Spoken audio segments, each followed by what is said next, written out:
C'est-à-dire, une fois, on a été prévenu par le premier camarade que j'ai contacté pour ces groupes de 3 là, on a été prévenu, et par le facteur aussi, par des lettres de dénonciation, vous voyez, des dénonciations, mais vous savez qu'il y avait des miliciens qui, dans le secteur, qui avaient l'œil sur ce qui se passait, parce que ça se sentait quand même, cette activité résistante, ça ne passait pas inaperçu malgré tout, pour nos gens, les voisins, les paysans comme nous, vous voyez, ça ne passait pas inaperçu, mais, non,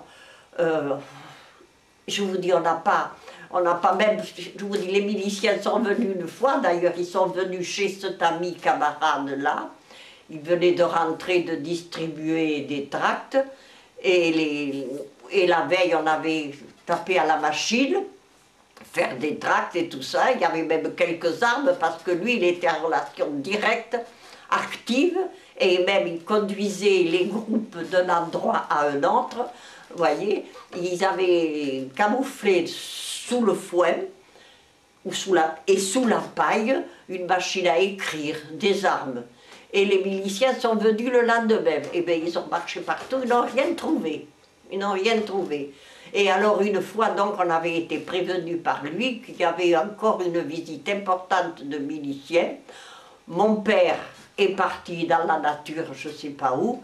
Moi, j'ai été hébergée dans une famille à Thiviers de braves commerçants, quincailliers, que nous aimions beaucoup, que je suis allée sous le conseil de mon père chez eux. Ils m'ont hébergé plusieurs jours en attendant que l'orage passe. Et voilà.